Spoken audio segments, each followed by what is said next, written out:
आपल्याला सर्वांना माहिती आहे की हिवाळी अधिवेशन हे नागपूरमध्ये पार पडत आहे. आपण विदर्भामध्ये आहोत आणि मुख्य गोष्ट हीच आहे की ह्या अधिवेशनातून नक्की विदर्भाला असेल, मराठवाड्याला असेल किंवा आपल्या सर्व शेतकऱ्यांना असेल काय मिळालं सरकारकडून, हा एक प्रश्न सगळ्यांनाच पडलेला आहे.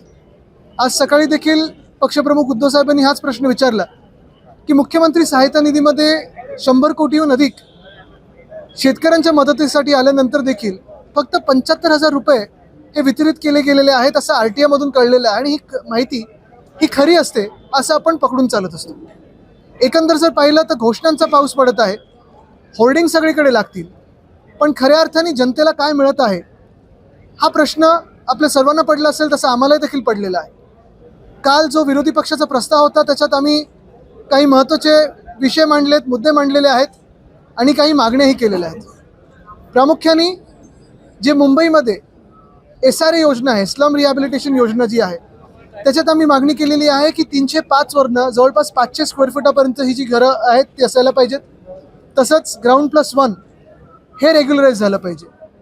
पगडी असेल, उपकारप्राप्त इमारत असतील किंवा सेस बिल्डिंग ज्याला आपण बोलतो, ह्या सगळ्यांसाठी आम्ही 2-3 गोष्टी आज मागितलेल्या आहेत ज्या तुमच्यासमोर पुन्हा एकदा मांडतो, कारण या गोष्टी महत्त्वाच्या आहेत. जवळपास 14,500 इमारती